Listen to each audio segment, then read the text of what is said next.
Hi, this is part 4 of the transit talks for 2025. And in this talk, I'm going to be focused on the Trump transition, the Trump transition and the team and the charts of the people who it looks like he's putting into positions of power. Currently, it's the end of December. We don't know if they're going to actually get into their positions, but it looks like that's probably not going to be too contested. His choices at this point in time, whether they'll stay in power, we'll look at that. So let's begin.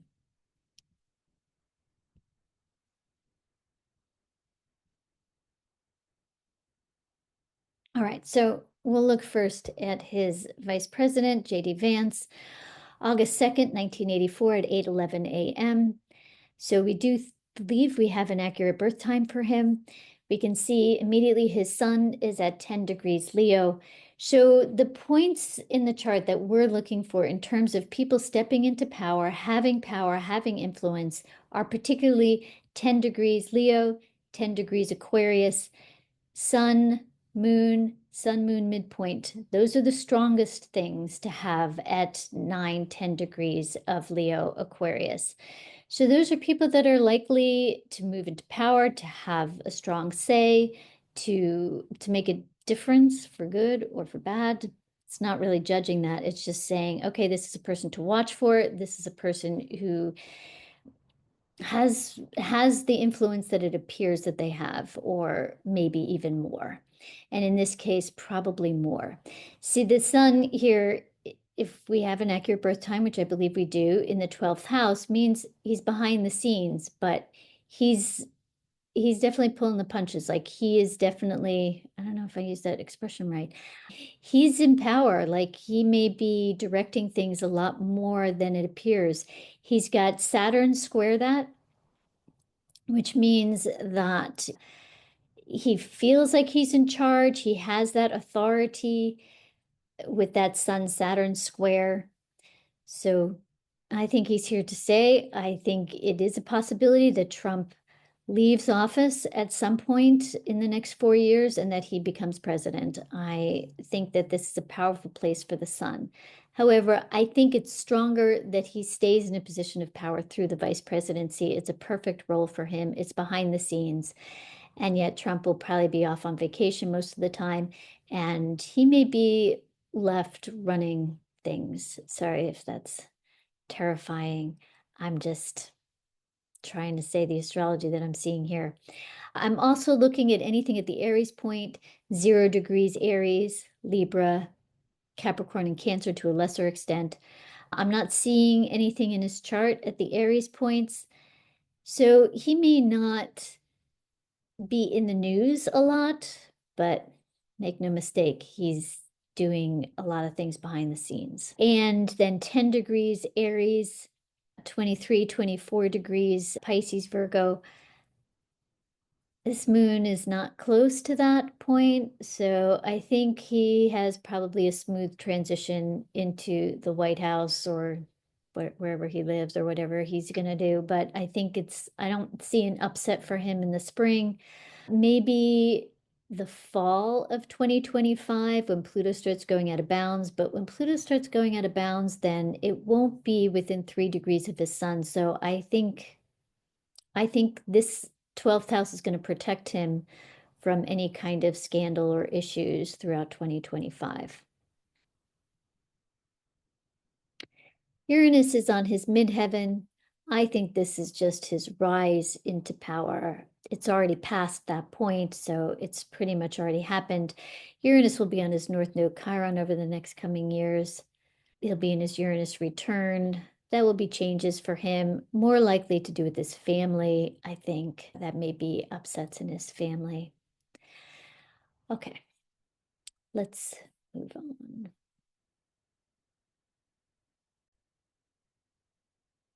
So here are the rest of the people. I went to my software because when I did this slide, I didn't have Vance's birth time, but we do know it's 8/11. So we're just going to move past this. All right, Musk. So much about him in the news. Oh, and I know we may be tired of it, but he has the sun moon midpoint at 9, 10 degrees Leo. So him, Putin, they are, they have that certain power with them. So I don't think he's going anywhere. When Pluto starts transiting that and hitting that 2027, 2028, maybe that will be his downfall alongside Trump, alongside Putin. But this Pluto Mars is empowering, emboldening it, and he doesn't have anything exactly at the Aries points that I'm looking at. He does have Uranus at 9 degrees Libra. Outer planets are not so interesting to me when they're hit by eclipses. I'm really looking at the personal planets for personal change.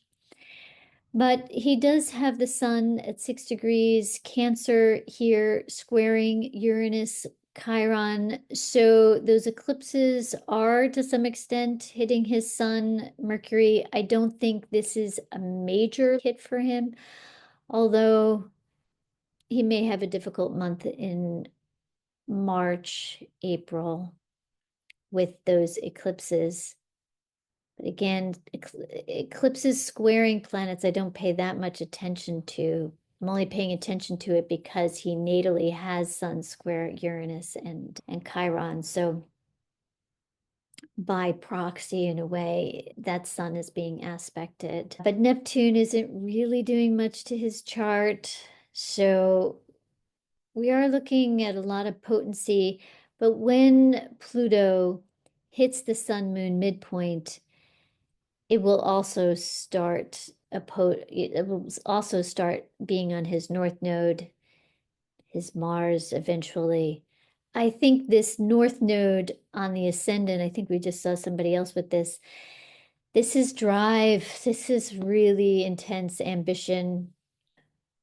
So, and Mars is that violence, that lack of consideration for anything else that's happening, that brazenness, and connected to the North Node, that's about drive and ambition.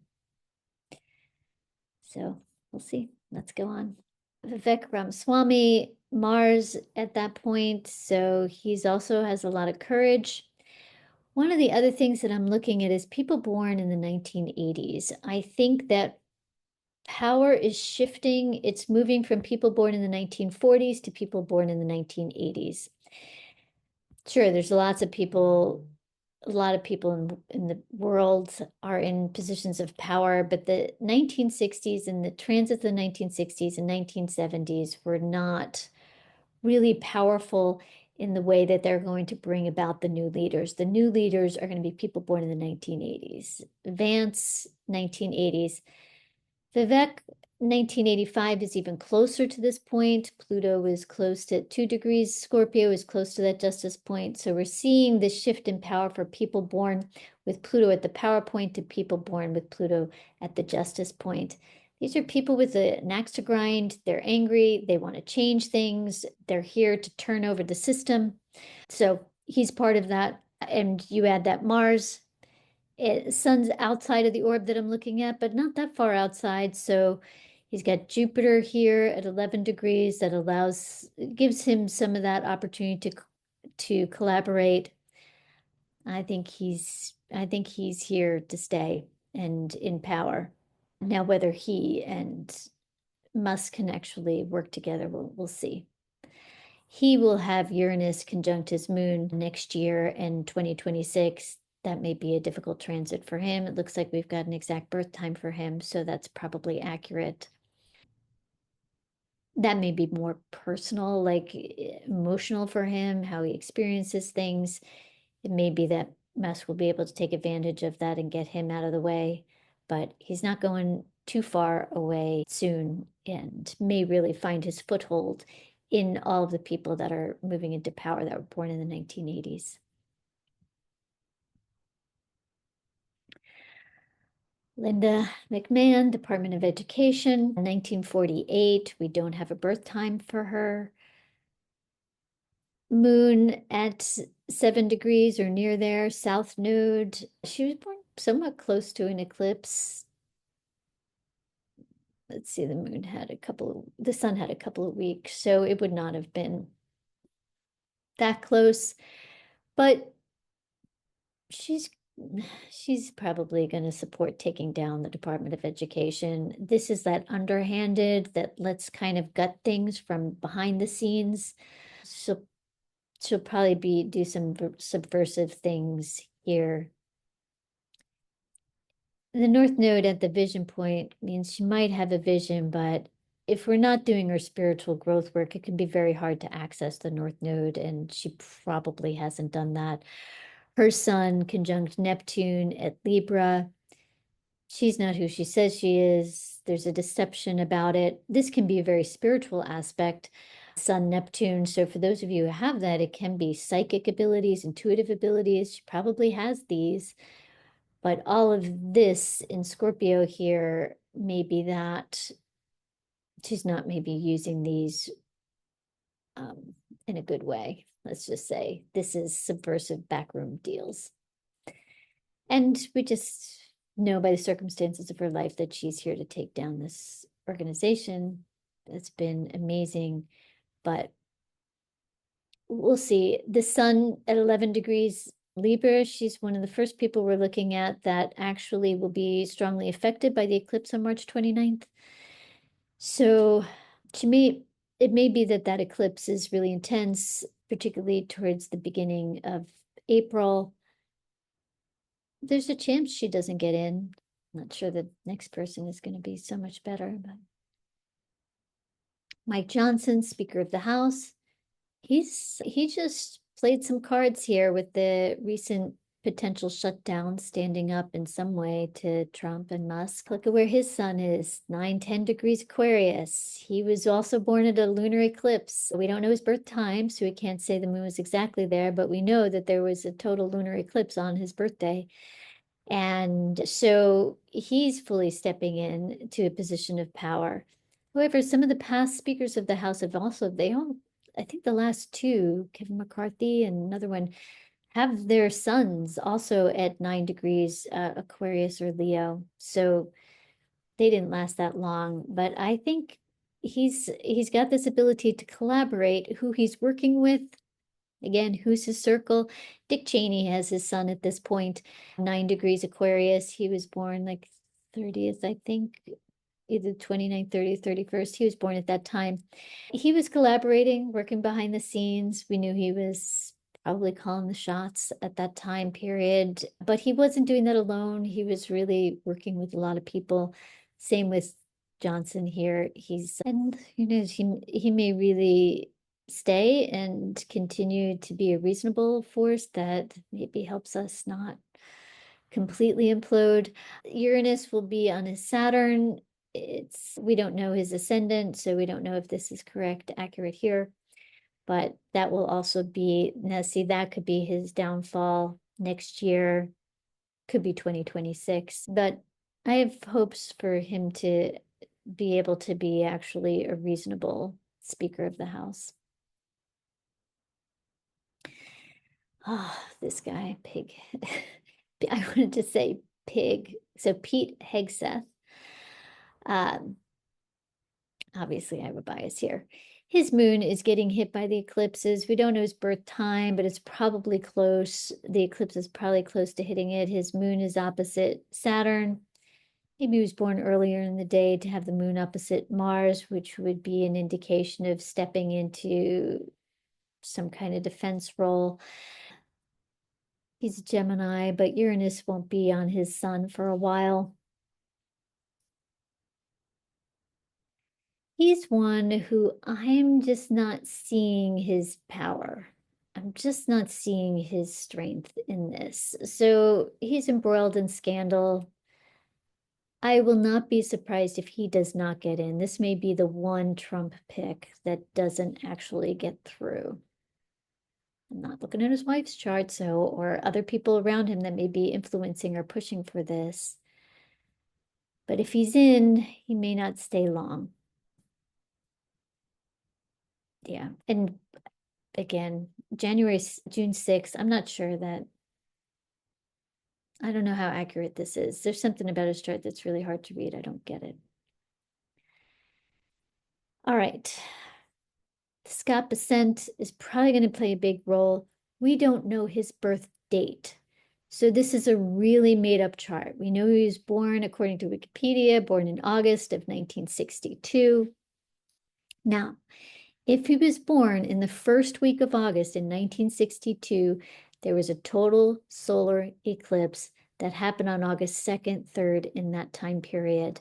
I'm betting he was born in the first week of August of 1962. If he was born, even this is a lunar eclipse, so he might have been born at the middle time period. It still gets the nodes. These are the same nodes as the US. These are the opposite nodes to Russia. So we can see that his nodes, his soul connection, he may be a strong influencer for someone born in the 1960s for what's going on. I think he will get into a position of power and maybe we will find his birth date. Saturn also, this isn't going to change that much within August of 1962. This people born in that time period of 1962 are kind of the exception to the not the 1960s or 70s or even really strongly, not even that many people in the 1950s. A lot of people in the 1950s are the CEOs. They stepped into power that way. But I think these people have control, like there's issues around control that happen with people born at this in this 62. So it's past life karmic issues that come on. We'll see as Pluto crosses his south node, what he does with that, how he manages that. But I think he's a powerful guy. All right, here's Susie Wiles. Uranus is going to go back and forth over her sun, which is, I think, why she may not last much longer and may be only his chief of staff for the transition, but she may be doing a lot of the picking because this Mercury retrograde at the vision point is someone who's got a vision and she's asserting her vision into the world. We don't know her birth time, so we don't know if this was in the 10th house, but we do know she's a visionary. She speaks, she thinks before she speaks. She's not someone who's just kind of shooting her mouth off. She's very clear about the picks.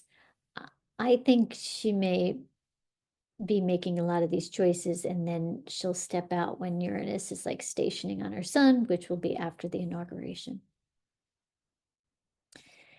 Marco Rubio, he's got Venus and Mercury at that vision point. I think that's enough for him to get into position of power.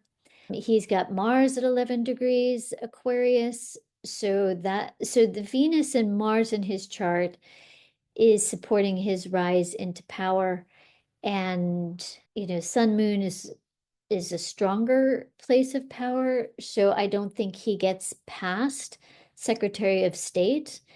But this may be enough negotiating abilities to keep him in this position for an administration that doesn't really care about peace or negotiations. So he's probably just the right amount of disempowerment and empowerment to support this move. He'll probably get into the role. He may last the whole 4 years. And nothing at the Aries point that's significant. He's got Chiron here. I'm not seeing that the eclipses affect him that much. I don't think he's going to be the one that people are really focusing on during that time period.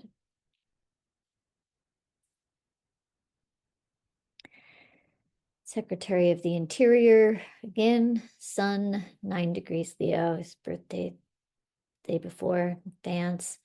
Different year, different time period, 1950s. So I don't think he's part of the future, but he does have a position of power. Considering that Pluto is going to be transiting all of these people's sun, it's going to be an intense time, particularly the last 2 years of this administration, if they even last that long. He will also have Uranus, but we don't really know where his moon is. See this a couple of years from now. He's likely to get into his role and stay there.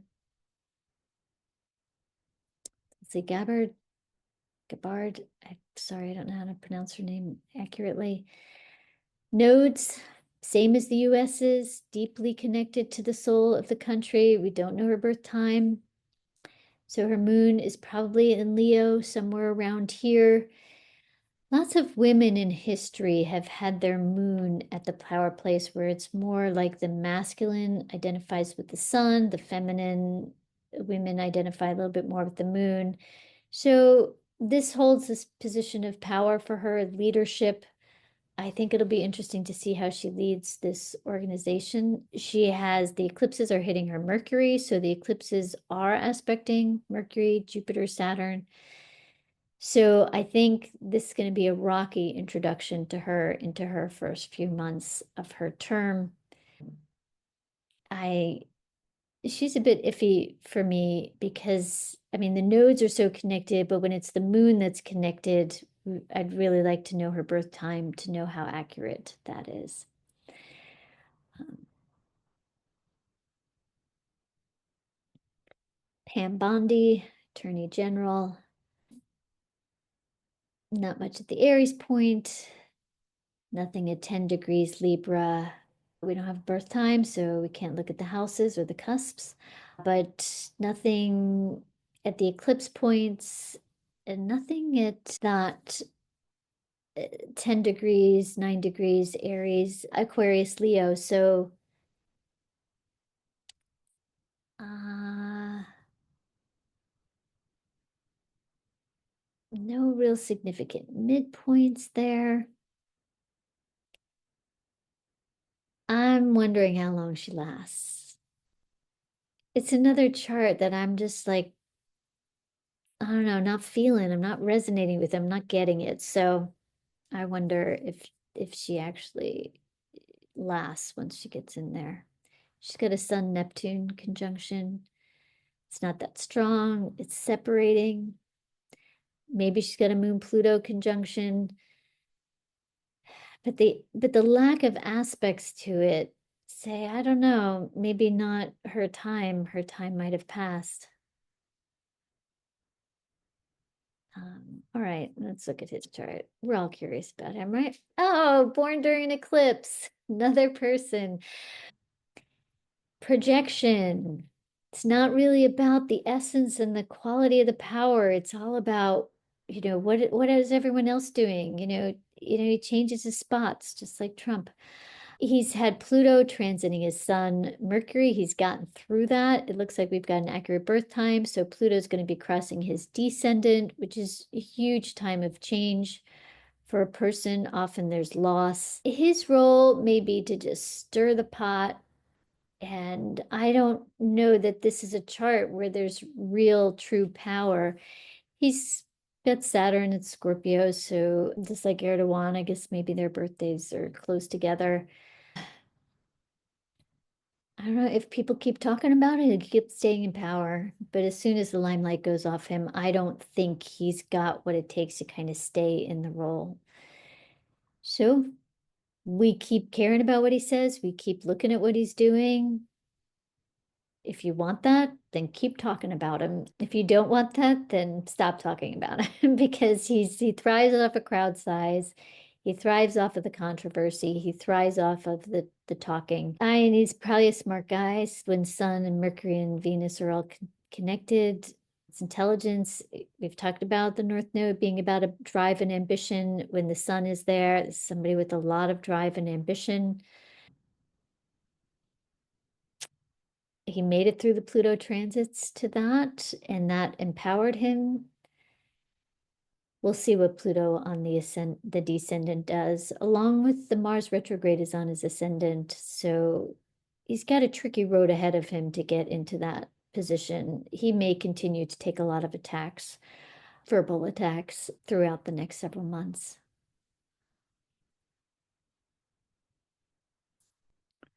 Again, look at another person, January 30th, Lee Zeldin, head of the EPA.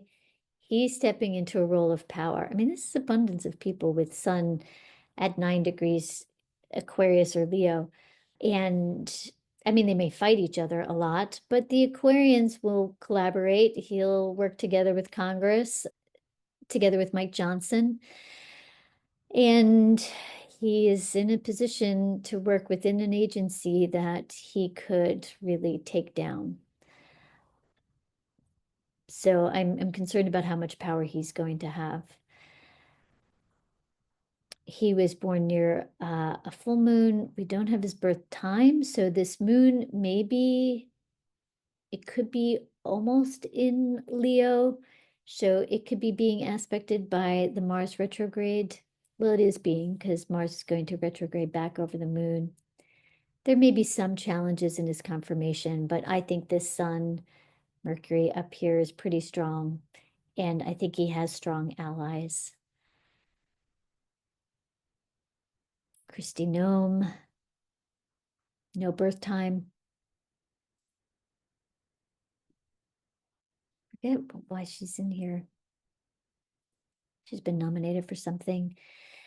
Her nodes are opposite the US's. They're more aligned with Russia. They're aligned with China. So it'll be interesting to see if she does some agreements and has some backroom deals that are more in alignment with those countries.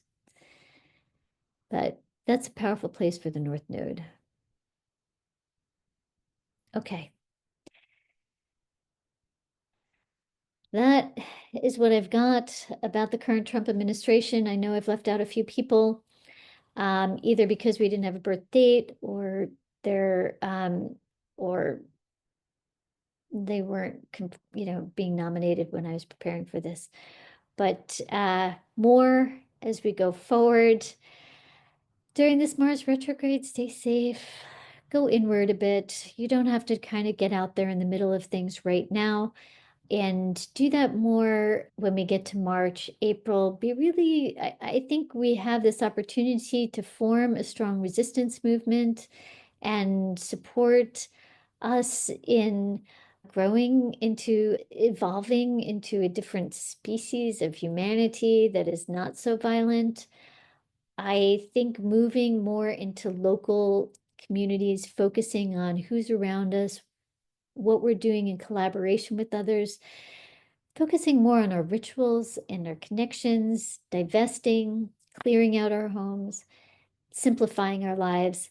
These are all my suggestions for particularly right now. And then really take that March time period to be creative and then move forward in May. I'm looking forward to lots of you creative people out there, lots of you activists out there coalescing, starting to really get along with each other. I know people are trying that in Olympia, but there's so much tension, and the Mars retrograde is just going to exacerbate that.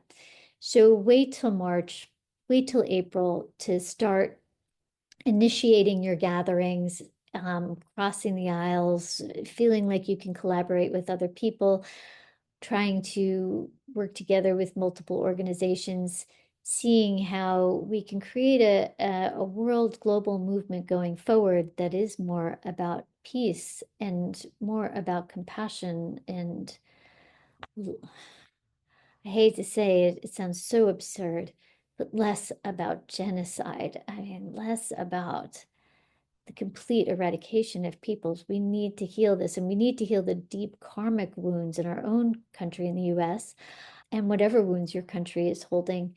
We need to heal these so that we don't keep perpetuating the cycles. And the US is responsible for the genocide in Gaza. We have emboldened Israel, we have emboldened Netanyahu, and that is going to come back to us to rectify, to heal that aspect. I have no idea how we do this and go about it. I just see it coming. I see the possibility of it happening. And there are much more brilliant people out there with the ideas for how to make that happen. And if you have those ideas, please start sharing them in March. Refine them, work on them. Maybe have some personal arguments like among people around so that you work out the kinks of your ideas and what you want to see going forward.